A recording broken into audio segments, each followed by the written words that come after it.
За энэхүү хилцээрийн асуудал бол одоо аюулгүй байдал гадаад бодлогын байнгын орон олон улсын хурлын нэгдсэн чуулганаар бол хэд хэд удаа хэлэлцэж байгаа. За бас тогтоол гарсан байгаа. За хамгийн сүүлд бол энэ асуудлыг байнгын хороогоор хэлэлцэхэд бол байнгын орооны гишүүд бас тодорхой хэдэн саналуудыг ажлын хэсэгт хэлсэн байж байгаа. За тэдгээр саналуудын бас зарим нэг нь бол бас томьёолын хувьд бол арай сайжирч орж ирсэнд бол одоо ажлын хэсгийн ахлагч туванд талархаж байна.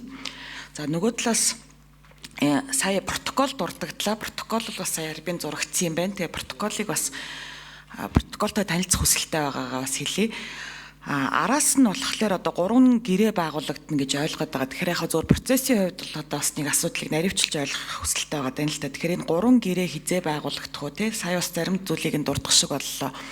За тэгээд эдгээр 3 гэрээтэй холбоотой тендерүүд явна гэж ойлгоод байгаа. Тэгэхээр энэ тендерүүд одоо ямар түвшинд яаж зарлагдах юм?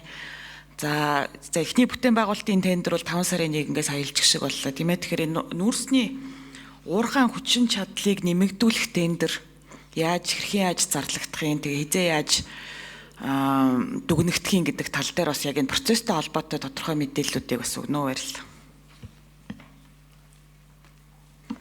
За жаргалан гишүүний асуултанд хариулъя 5 номер.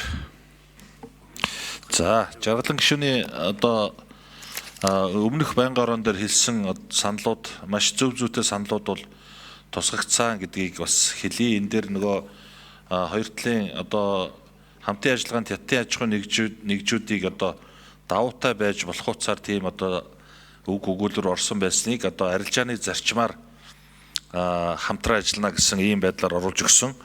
За дээрэс нь протоколыг бас бид нар хэвлж танд өгье.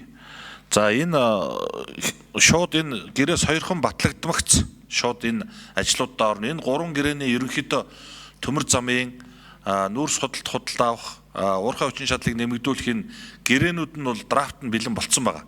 Одоо яг энэ шийдвэрээ хүлээгээл байж байгаа гэж ойлгож болно.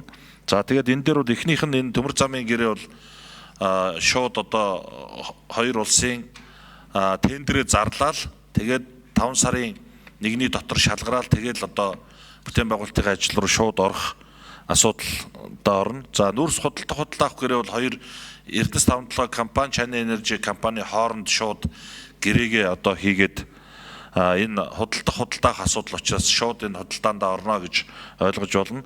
За 3 дахь асуудал дээр нь бол хоёр одоо уурхай хүчин чадал өргөжүүлэх хүрээнд хамтын ажиллагааны одоо ерөнхий гэрээг эхэлж байгуулна. За үүний дараа оператор компанийхаа тендерийг зарлаад явна гэдгийг танд хэлье.